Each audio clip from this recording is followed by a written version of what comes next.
How's it going, guys? Saturday Leeds Fest. I've got the Faim women out. How are we doing, guys? Great, my friend. How are you? Fucking all right. Going awesome. So good, man. Nice one. Now, what's it mean to you guys to be at Leeds Festival? Man, it means everything. I mean, we've come from the other side of the world. We've never been here before. It's pretty much like, to see something on a scale like this kind of blows our uncultured minds. Like, we are not used to this. Like, this is insane. But the heat's here, which is good. I enjoy. Yeah, you brought that with you. Yeah, exactly. Absolutely pissed it down yesterday. Feels a lot more like home today, I can tell you that much. Yeah, it's man. great. So, how does Leeds, if you've had a look around, how does it compare to things back at home in Australia, like Australian festivals? Yeah. Oh, this is just awesome. Like, you know, coming from Perth, we didn't even get any festivals. Like, all the good Australian festivals like are over east. So this is like, it just makes us even more stoked to be here playing in Leeds. This place is absolutely amazing. Like, the stages are massive. The food here is great. Like, we love that. Yeah, no laugh.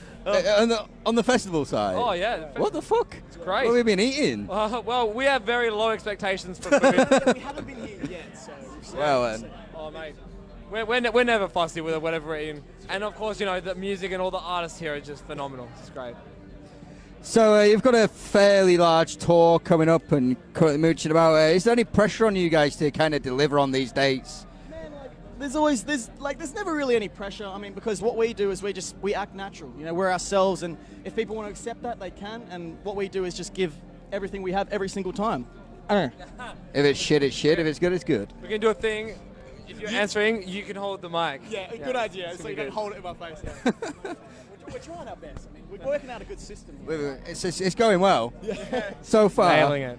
So how do you guys prepare for like your festival sets compared to your tour date sets? Is there any different preparation, or do you just go out there and wing it? I think, yeah, like a lot of it's like very much the same because, you know, the festival is just another show. Like, we want to be able to engage the crowd, like, you know, wherever we're going, whether it's like a headliner show. Obviously, like, we'll have less people than a festival, but like however we do it, we want to involve every single person that's in the crowd there. Yeah. So the only way that we're going to do that is to be completely be ourselves, just be enjoying ourselves on stage and give the people that, you know, release that they want. Like, people come to these festivals just wanting a break from everything that else is going on in the world, and if we can give them that break for like half an hour, and then we're doing our job right.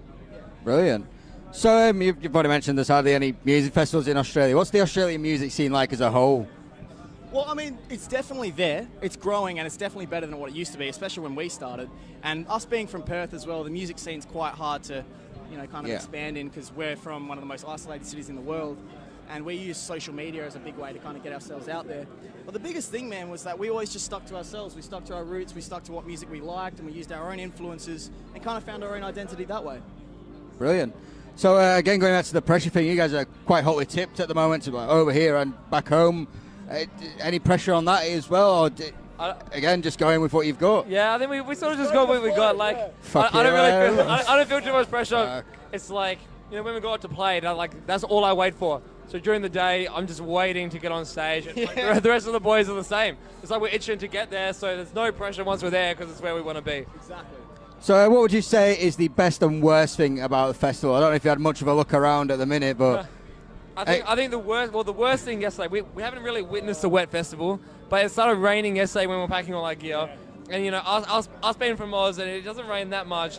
And so here in the UK, having the raining while carting the gear and, like, trying to protect everything, like putting it under our shirts and everything like that, I think that's the worst thing. But, like, positives, go. I'd have to say the best thing about festivals is that everyone here's got one thing in common, and that they love music, and they're here to see great music. And I think everyone's like making new friends, meeting new people, because, I mean, you can just go up to someone like, hey, do you like this band? And then you start a conversation, you can meet your best friend. Yeah. I think that's the most beautiful thing about these festivals. It's creating a community of music lovers. And that's what we want to do as well. We want to create a community of music lovers and people who care about each other. Yeah, sticking with the festival, how important is it to do a festival when you're planning like your tour route? So it's so important because you capture people that have never heard of you before. Like festivals like these, people just like walking back and forth. And what I love about like Reading Leeds, like the stages are so much closer to each other. So it's so good. Like people can just like literally catch like 3 sets at once, and that's how you get like new people that have never heard of you before. I know plugging your own tours along them is really important because you'll get more people to your shows, I think. Yeah, definitely. You're on point. Perfect. Yes, sorted. Next, go. Who would be the must-see acts of the weekend for you guys? The what, sorry? The must-see acts of the weekend. If you got 10 minutes spare to go, maybe see one band. Man, I wanted to see Bring Me to the Horizon, but we were playing at the same time. Yeah, we missed them as well. I was pretty devastated. And I've never seen them before, so I was devastated. What about you, mate? Same as me, mate. Shit. Who would you like to see headline next year?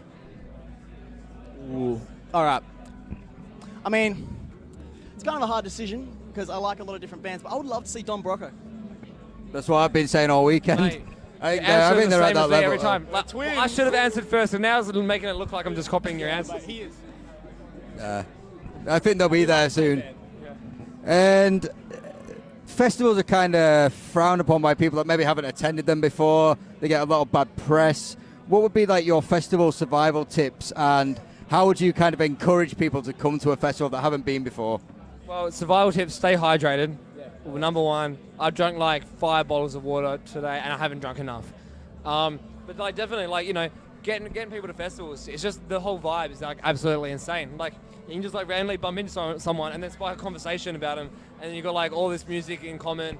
And I was just chatting to the security guards yesterday about like my favorite candy, and he was eating my favorite candy. I was like, wow. And he went and got me some from the room. He took like a 10-minute walk to go get me some candy. I was like, this is amazing. So it's like all these like-minded people in the one spot. It's just a great environment. Yeah, definitely. Awesome.